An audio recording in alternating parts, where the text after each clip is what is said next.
host of The Cell. I invite you to listen to our program every Wednesday night at 7:30 p.m.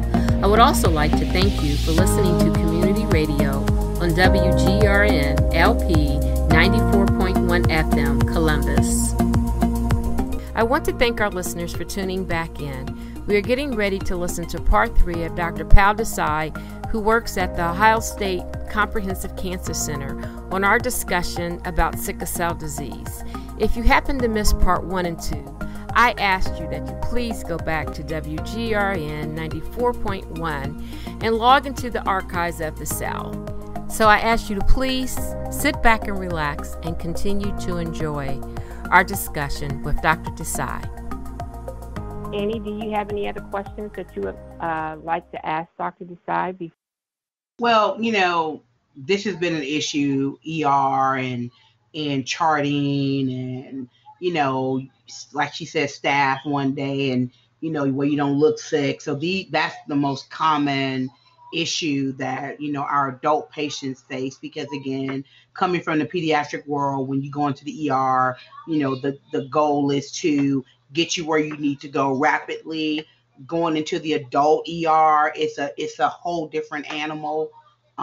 We've literally had patients who had to call the ambulance to get transferred out of their ER to go somewhere else. We had a patient who died in the ER waiting room. So we've had, so many things that, and, the problem is that you have hospitals that do it well, and you have hospitals that are horrible because, they don't understand the nature of a sickle cell patient. They don't understand, I can come in there and I can talk to you and I can tell you everything. That does not mean I'm not having a crisis. It's just that I have to learn how to work through. So I know what it's like to come into an ER, that I get dilaudid. And so, it's like, hey, if I get to the point where I need to get a shot and get laid on a cold table and get a shot and have an IV, it's horrible because, they're looking at me like, I said, look at my chart. And because, if I have to come to the ER and I'm going blind because I have a migraine on 32 and my ears are ringing, I'm telling you what I need. So look in the chart and they go, oh my God, you've had this. And, it's crazy that, you can be in that much pain and somebody can look at you and go, you don't look like that much pain. I have to tolerate. I drove myself here and then they take my blood pressure and they're like, oh my God, you're at stroke stage. That is why I'm here. I'm going blind in one eye. I can't hear. I need a shot. So I'm at that point. And it's like, it's rare. I've only had to have it twice, thank God. But when I get to that point, and if I don't catch it, if I don't take my medication, if I don't catch it, I have to call the ambulance or somebody has to drive me to the ER and I need a shot and they have to just lay me in the room, make it dark, put me on the cold table, run the ER. It's horrible. And I can understand that. And being told like, you don't look like you're in that much pain. I'm like, I literally cannot see out of my right eye. I'm telling you that I'm going blind right now. So it's like, they don't get it. So, and some things just happen. So I can understand how patients can sit there and be in so much pain and people look at you, well, like she said, we got this heart attack, we got this stabbing, we got this shooting victim, and you're sitting here joking with your family because that's how it's a coping mechanism. And patients have learned to cope with it because sometimes that wait is a while before they can get to you. Thank God we have our day clinic. Thank God we have the staff here at the Ohio State University, and it needs to be replicated across the country. So that's all I got to say about that. Well, and again, I think that there's been, I don't think, and I don't claim that every single person, every single experience has been perfect, right? Because we learn from all of this, and it's sad that, again, it takes some of the experiences that Annie talks about to learn from those experiences. But it's we talk about this all of the time. I get a I get a weekly update about how long it took people to get their pain medicines in the ER if they ended up having to go to the ER. We're expanding that to our day hospitals. We want to know these things. If you don't know the data, if you don't know where things are, and you don't know where things have been for people, you won't be able to address it, and you won't be able to get them the help they need. And even with this, it's constant change, it's constant learning, and it's constantly being able to change based on what you hear from patients and experiences. But the goal would be that we would be, we may never be 100% perfect, but we'll be good, and we'll be much, much better than where we were when we started. I can say amen to that. Yeah. Ernie, do you have another question that you would like to ask Dr. Desai? Just if people want more information on sickle cell disease, where should they go? So I like to always go to sites that are .org, or .gov, or rather than the .coms. I try to stay away from as much. So whether that is looking at the information provided from NIH, whether that is looking at some of the websites that provide information in terms of the national societies.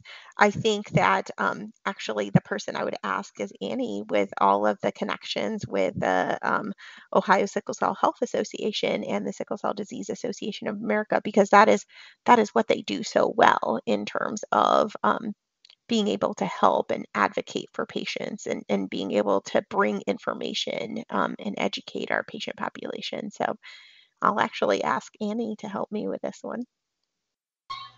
Why, sure. Annie, could you give Why, me, sure. Yeah. Sickle Cell Disease Association of America. And then Ohio Sickle Cell, OhioSickleCell.org. We are here for the state of Ohio.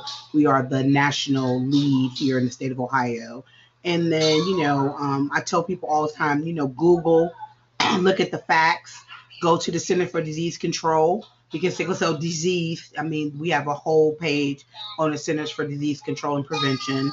And it's updated because we work with NIH, SCDAA, the Hematology Society, we work with ASH. So we work with all those organizations to come with the most updated information. And we have our own committee, MERAC, and we work with them to come up with what we need. So, Centers for Disease Control, Sickle Cell Disease Association of America, House Sickle Cell and Health Association. We're here to give you that correct information, the correct facts, and no fluff, no data, just correct facts on sickle cell disease. So that's what we're here for.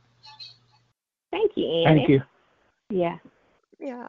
Well, hopefully I can, maybe in about another month or two, I can ask you to come on and we can dig in deeper about the gene therapy and the bone marrow, because like you said, there are some pros, before there are things that need to take place and don't necessarily happen before you even have the bone marrow transplant or the gene therapy. And there's things that takes place afterwards, because a lot of our listeners do feel that those are cures.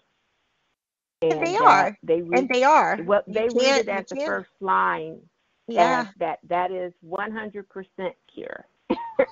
And then we have to break it down to them. Yeah. I think that part is so hard. And again, what it means. And even just kind of seeing folks they're like, I'm done. I don't have to come see you. I'm like, yeah, wait. Wait a minute. I have to see you every week for a while. Let's take a step back. Yeah, you gotta. It's work. It's not easy, and it's like real dedication. It takes a year of your life where you're fully committed to just being. Definitely.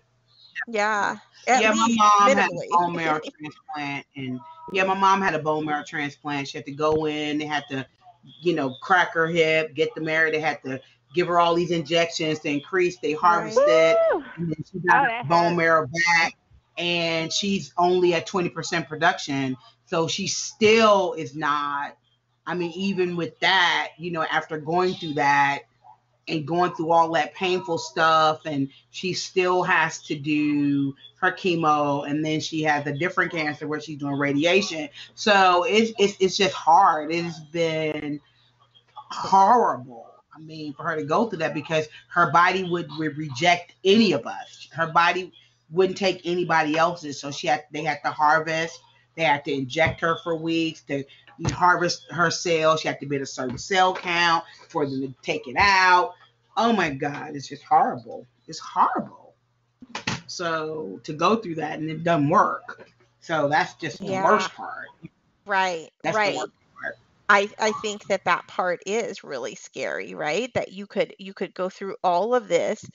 And I mean, again, the people that are going and embarking on that journey, that is not the hope.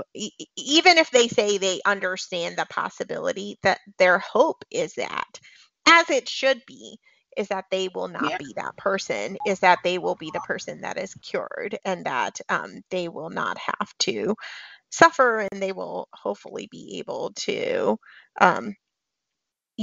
again, kind of be the person, that part of the statistic, that everything's so much better.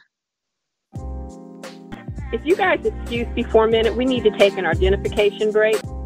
Hi, this is Ernest Kelly with the Faith Thomas Foundation. You're listening to The Cell on 94.1 FM, WGRN, and WGRN.org worldwide. Listen to us every Wednesday night at 7:30 p.m. Yeah, nobody has a plan B. And I told my mom, I go, you got to have a plan B, Mom. Well, the doctor said, I said, Mom, you got to have a plan B. You have to, Mom, it's, you have to, everybody's different. Your body, genetic wise, you're already sick. You're doing chemo, liquid chemo, and radiation. Something's not going to give. So you got to have plan B. If, you got to have plan B. And we're still in COVID. I mean, it's so many things that, and then I told her, I said, you're going to have to, doctor sat her down and go, I said, you're going to have to take all your immunizations over again. She goes, no, I don't. He told me, he goes, well, you had radiation, chemo, all your child immunizations you got to take over because they're gone. It's gone. All that's gone. So it's like, everything, measles, mumps, rubella, polio, all of that. You're subject to all of these different things, and now COVID, and now this. I mean, and it's crazy. So it's a whole, you may get it, like you say, but all that other stuff that comes with, erasing your DNA and jump starting it again, everything's gone. You're a new person. It's gone, and you have to start over, and people don't know that side of it. Yeah. Well, that's why we're going to have that conversation in about a month or two. Yeah. So people can know that side of it. I feel that it's important to know that, like I said, they'll come and say, oh, did you see, there's a cure. There's no more sickle cell. And I feel it's important for them to know that there is things that you have to be eligible for at the front end. There's things that go on during the process or after the procedure, and then what happens long term and things after that. So, I like to have that conversation in the future. I'm definitely looking for September the 10th because I can't wait to hear about the hope that we have. Like Annie asked you the question, where do you expect us to go from 5 years from now? What do you expect to happen? So that's the same question we're putting the word hope on. And I love how you said if you could just make everybody, just heal everybody and you didn't say take a wand, but I'll say it, because I was visualizing just taking a wand when you said it. Heal, heal, heal, heal, heal. That, you would do that. But reality, it isn't that way. So I'll be reaching back out to you.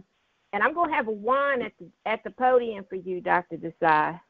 You're going to have what? Oh, Lord.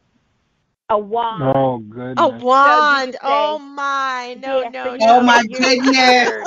You're cured. Oh, no. Wow. That is too This much Okay, Ernie, time for us to go. responsibility. Life fantastic. Yeah.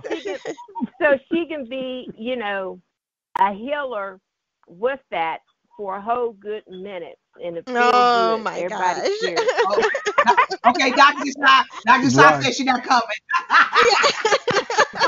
Right. Right.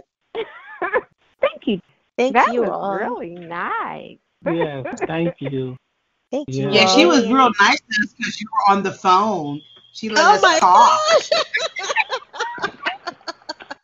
Well, thank you all for having me. Really, I appreciate it. We sure do appreciate you coming on and talking with us and sharing with our listeners about sickle cell disease and what it is that you do. I want to thank everyone that's been on this call today. And with that being said, this is Felice. Peace out. The Faith Thomas Foundation would like to thank you for listening to The Cell. We broadcast on WGRN 94.1 FM every Wednesday night at 7:30 p.m. You can also stream us live on Wednesdays at 7:30 p.m. on WGRN 94.1. For more information on the Faith Thomas Foundation, please visit our website, Facebook, and follow us on Twitter. Our Twitter handle is Faith Thomas FDN.